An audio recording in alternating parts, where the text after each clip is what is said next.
नमस्कार दोस्तों, स्वागत है आपका हमारे सनातन सत्य चैनल पर। आज हम चर्चा करेंगे स्वर्ग और नरक की सच्चाई हिंदू धर्म के अनुसार। हिंदू धर्म में स्वर्ग को एक दिव्य और आनंदमय लोक के रूप में वर्णित किया गया है, जहां आत्मा अपने शुभ और पुण्य कर्मों का फल भोगती है। यह स्थान भौतिक संसार से परे माना जाता है, जहां दुख, बीमारी, भय और कष्ट का कोई अस्तित्व नहीं होता। स्वर्ग में आत्मा को सुख, शांति, सुंदरता और दिव्य आनंद का अनुभव होता है।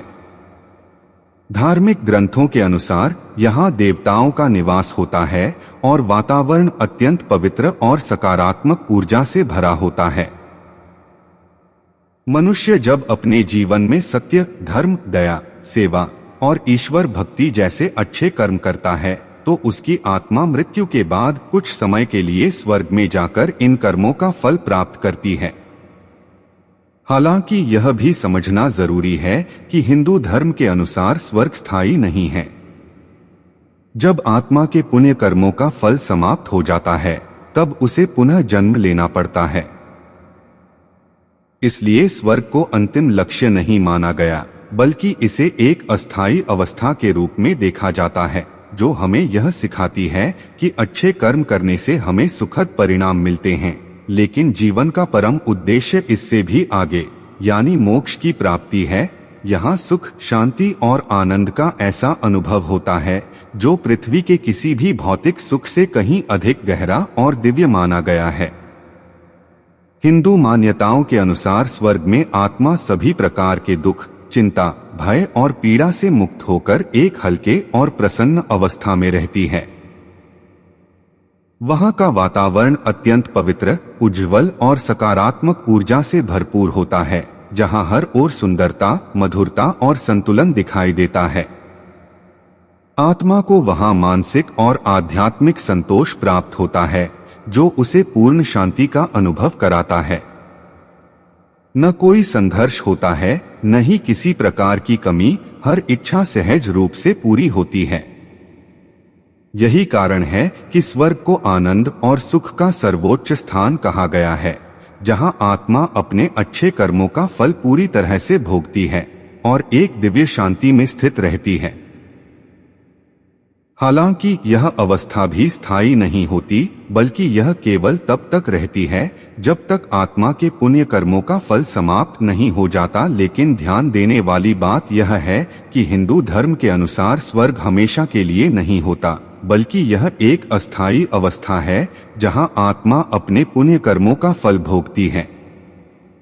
जब व्यक्ति अपने जीवन में अच्छे कर्म करता है, जैसे दया, सेवा, सत्य और धर्म का पालन, तो उसकी आत्मा मृत्यु के बाद स्वर्ग लोक में जाती है और वहां उसे दिव्य सुख और शांति का अनुभव होता है। लेकिन जैसे ही उन पुण्य कर्मों का फल समाप्त हो जाता है, आत्मा को फिर से इस संसार में जन्म लेना पड़ता है। इसे ही पुनर्जन्म का सिद्धांत कहा जाता है। इसका अर्थ यह है कि स्वर्ग कोई अंतिम गंतव्य नहीं है, बल्कि एक पड़ाव मात्र है।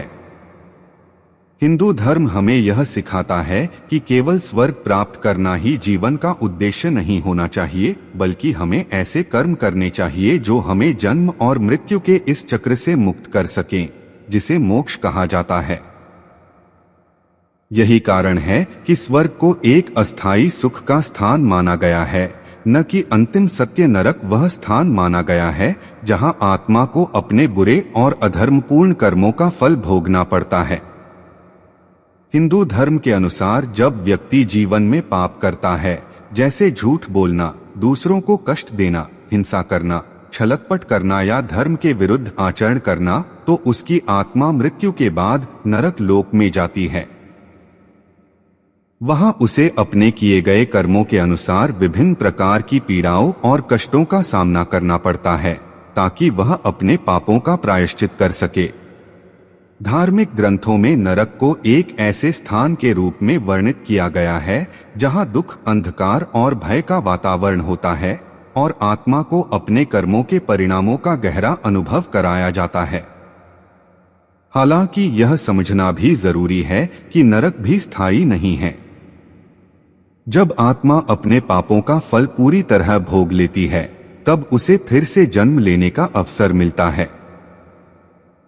इस प्रकार नरक एक सुधार और सीख देने वाली अवस्था के रूप में देखा जाता है, जो आत्मा को यह सिखाती है कि बुरे कर्मों का परिणाम हमेशा दुखद होता है और हमें धर्म और सत्य के मार्ग पर चलना चाहिए। यहाँ दुख, पीड़ा और कष्ट का अनुभव अत्यंत गहरा और तीव्र बताया गया है, जो आत्मा को उसके किए गए पापों का वास्तविक परिणाम महसूस कराता है। हिंदू मान्यताओं के अनुसार नरक में आत्मा को शारीरिक नहीं बल्कि सूक्ष्म और मानसिक पीड़ा का सामना करना पड़ता है, जो उसके कर्मों के अनुसार अलग अलग प्रकार की होती है। वहाँ का वातावरण अंधकारमय, भयावह और अशांत माना गया है, जहाँ हर क्षण आत्मा को अपने गलत कार्यों का पश्चाताप होता है। यह पीड़ा केवल सजा देने के लिए नहीं होती, बल्कि आत्मा को सुधारने और उसे उसके कर्मों की गंभीरता समझाने के लिए होती है। इस अनुभव के माध्यम से आत्मा यह सीखती है कि अधर्म और बुरे कर्म अंततः दुख ही देते हैं। हालांकि यह अवस्था भी स्थायी नहीं होती। जब आत्मा अपने पापों का फल पूरी तरह भोग लेती है, तब उसे फिर से जन्म लेने का अवसर मिलता है, ताकि वह अपने जीवन को बेहतर बना सके और धर्म के मार्ग पर चल सके। लेकिन यह भी हमेशा के लिए नहीं होता। हिंदू धर्म के अनुसार नरक कोई स्थायी स्थान नहीं है, बल्कि यह एक अस्थायी अवस्था है, जहां आत्मा अपने बुरे कर्मों का फल भोगती है।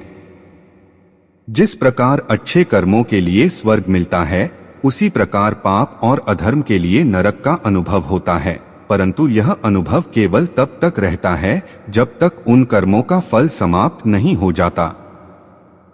जब आत्मा अपने सभी पापों की सजा भोग लेती है, तब उसे पुनः इस संसार में जन्म लेने का अवसर मिलता है। यही पुनर्जन्म का सिद्धांत है, जो हिंदू धर्म की एक महत्वपूर्ण मान्यता है। इसका अर्थ यह है कि नरक अंतिम गंतव्य नहीं है, बल्कि आत्मा के सुधार और सीखने की एक अवस्था है। यह हमें यह संदेश देता है कि हर कर्म का परिणाम अवश्य मिलता है, चाहे वह अच्छा हो या बुरा।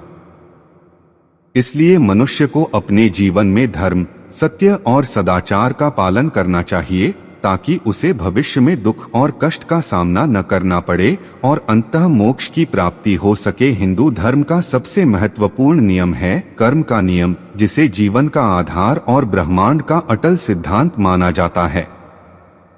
इस सिद्धांत के अनुसार हर व्यक्ति के द्वारा किया गया प्रत्येक कर्म, चाहे वह अच्छा हो या बुरा, उसका फल अवश्य मिलता है।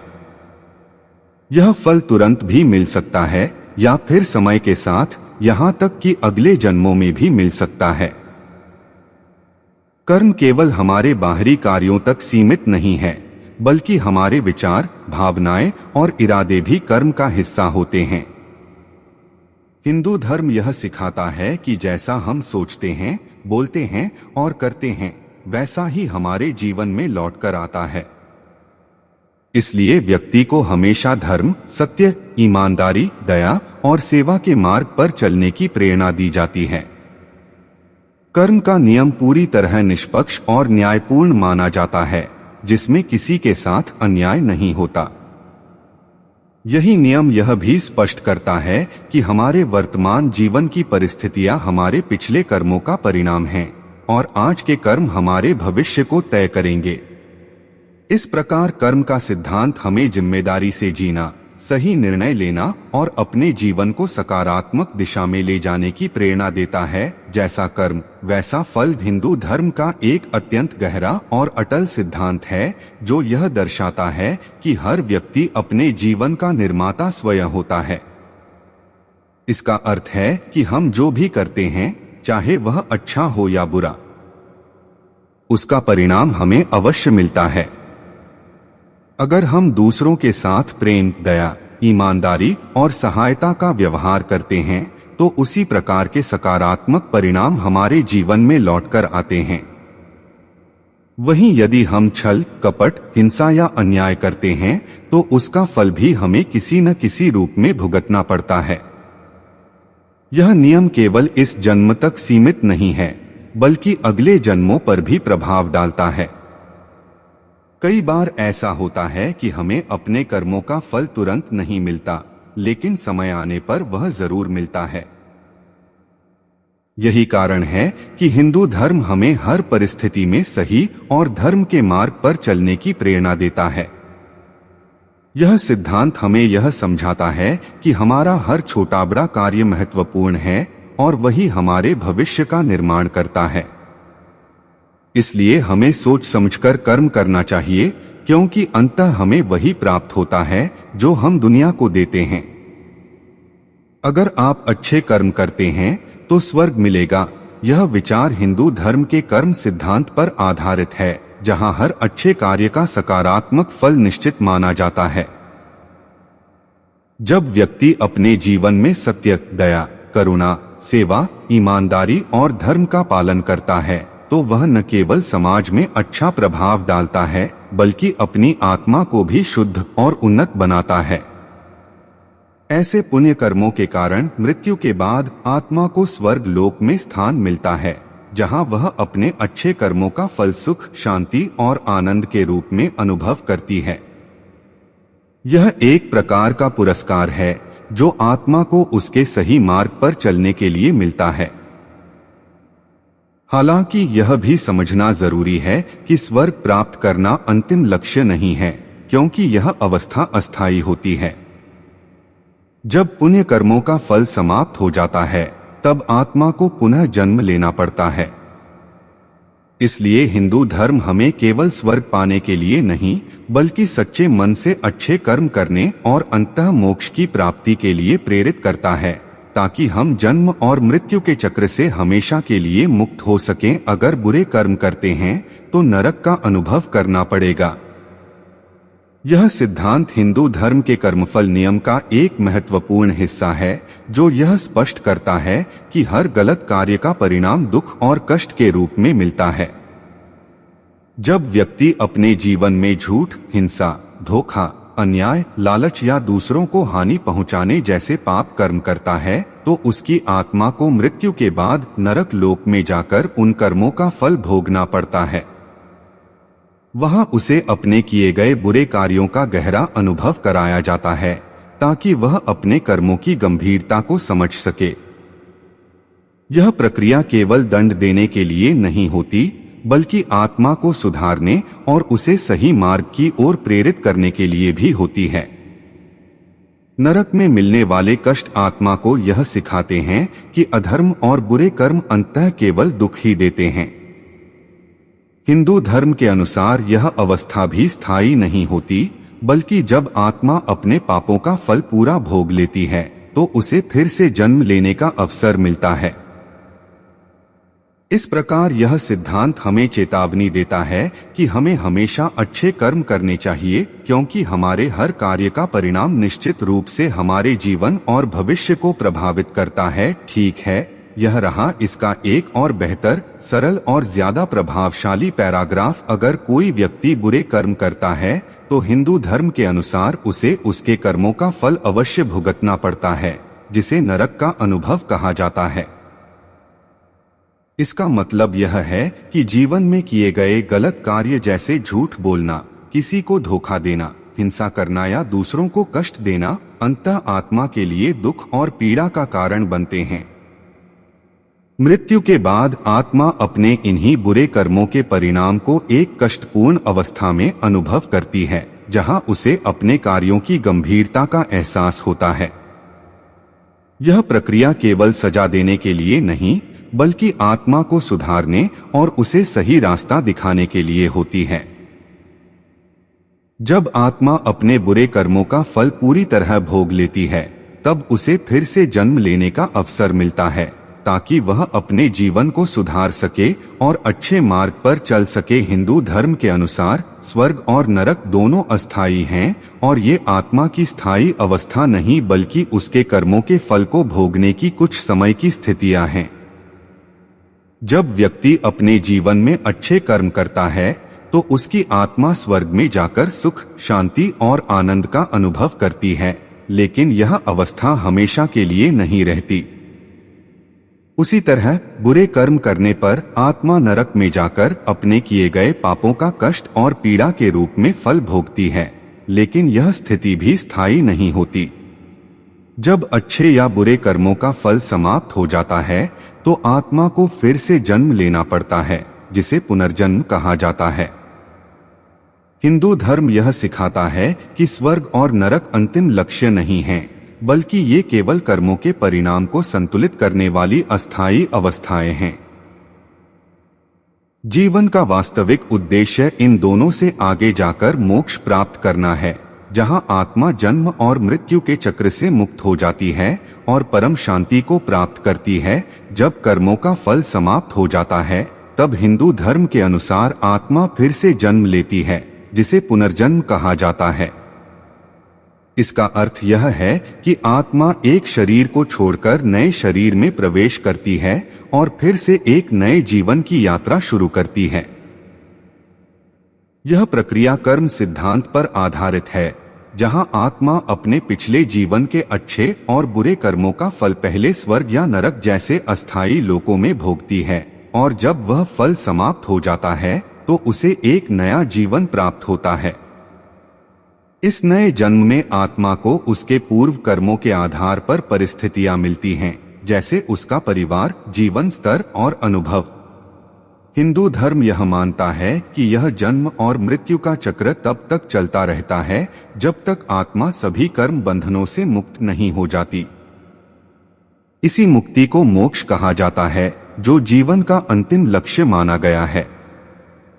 इस प्रकार पुनर्जन्म का सिद्धांत हमें यह समझाता है कि हमारा हर कर्म केवल इसी जीवन को नहीं, बल्कि हमारे आने वाले जीवनों को भी प्रभावित करता है। इसे ही पुनर्जन्म का चक्र कहा जाता है, जिसमें आत्मा लगातार जन्म, मृत्यु और पुनः जन्म की प्रक्रिया से गुजरती रहती है।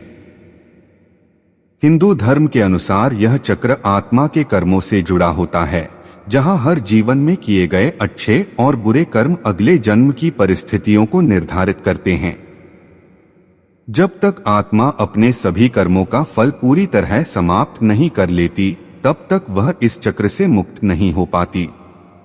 मृत्यु के बाद आत्मा अपने कर्मों के अनुसार कुछ समय के लिए स्वर्ग या नरक जैसे लोकों में अनुभव प्राप्त करती है, और उसके बाद उसे फिर से नया शरीर मिलता है। यह प्रक्रिया बार बार चलती रहती है और इसी को संसार चक्र या जन्म मृत्यु का चक्र भी कहा जाता है।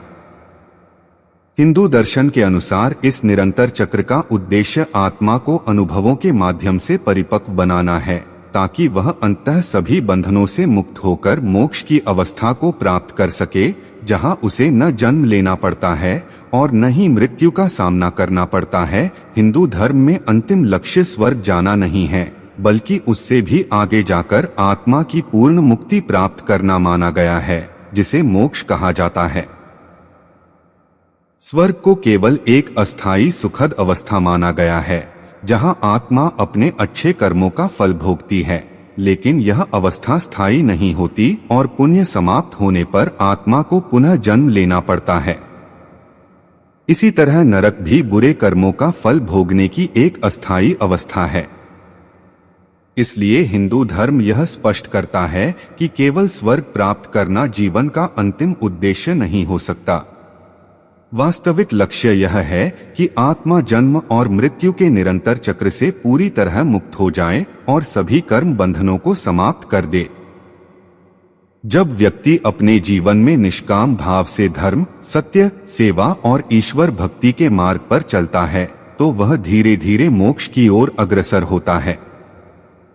मोक्ष की अवस्था में आत्मा को न तो स्वर्ग की आवश्यकता रहती है और न ही नरक का भय, बल्कि वह परम शांति और शाश्वत आनंद को प्राप्त करती है, जो हिंदू दर्शन के अनुसार जीवन का सर्वोच्च उद्देश्य है। बल्कि मोक्ष प्राप्त करना ही हिंदू धर्म में जीवन का परम और अंतिम लक्ष्य माना गया है।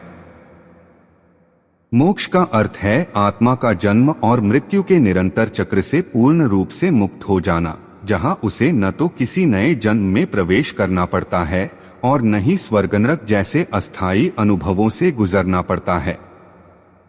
इस अवस्था में आत्मा सभी प्रकार के कर्म बंधनों से मुक्त होकर शुद्ध चेतना में स्थित हो जाती है और परम शांति, ज्ञान और आनंद को प्राप्त करती है।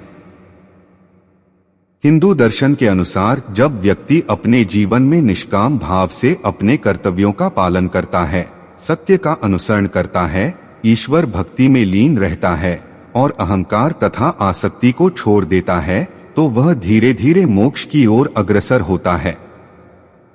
मोक्ष कोई भौतिक स्थान नहीं है, बल्कि यह आत्मा की एक उच्चतम आध्यात्मिक अवस्था है, जहां वह ब्रह्मा के साथ एकत्व का अनुभव करती है।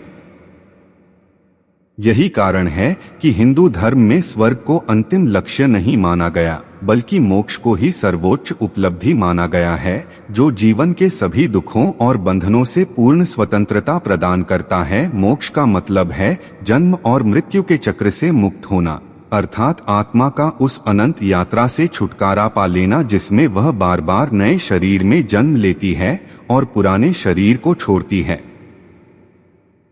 हिंदू धर्म के अनुसार यह चक्र कर्मों के कारण चलता रहता है, लेकिन जब आत्मा सभी कर्म बंधनों से ऊपर उठ जाती है, तब उसे मोक्ष की प्राप्ति होती है। मोक्ष की अवस्था में आत्मा न तो किसी सुख दुख का अनुभव करती है, न ही उसे स्वर्ग या नरक जैसे अस्थायी लोकों में जाना पड़ता है, बल्कि वह पूर्ण शांति और परम सत्य के साथ एकाकार हो जाती है। यह अवस्था केवल बाहरी साधनों से नहीं, बल्कि आत्मज्ञान, सच्ची भक्ति, निष्काम कर्म और अहंकार के त्याग से प्राप्त होती है। जब व्यक्ति यह समझ लेता है कि शरीर नश्वर है और आत्मा शाश्वत है, तब वह धीरे धीरे सांसारिक मोहमाया से मुक्त होने लगता है।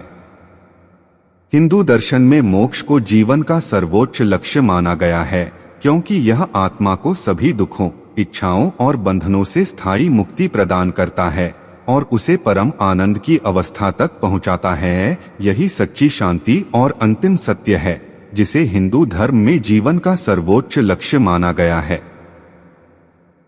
यह शांति किसी बाहरी वस्तु, स्थान या परिस्थिति पर निर्भर नहीं करती, बल्कि आत्मा की वह आंतरिक अवस्था है जहां सभी इच्छाएं, भय, दुख और मोह समाप्त हो जाते हैं। जब व्यक्ति मोक्ष की अवस्था को प्राप्त करता है, तो वह जन्म और मृत्यु के चक्र से मुक्त होकर उस परम सत्य के साथ एकाकार हो जाता है, जिसे ब्रह्मा कहा जाता है। यह अनुभव किसी साधारण सुख जैसा नहीं होता, बल्कि एक ऐसी गहरी और स्थायी शांति होती है जो कभी समाप्त नहीं होती। हिंदू दर्शन के अनुसार संसार के सभी भौतिक सुख क्षणिक हैं, लेकिन मोक्ष में प्राप्त होने वाली शांति शाश्वत और अटल होती है। यही कारण है कि इसे अंतिम सत्य कहा गया है, क्योंकि इसके बाद कुछ भी प्राप्त करना शेष नहीं रहता। यह अवस्था आत्मा को पूर्ण स्वतंत्रता प्रदान करती है, जहां न कोई बंधन होता है, न कोई इच्छा और न ही कोई दुख, केवल शुद्ध चेतना और अनंत आनंद का अनुभव होता है।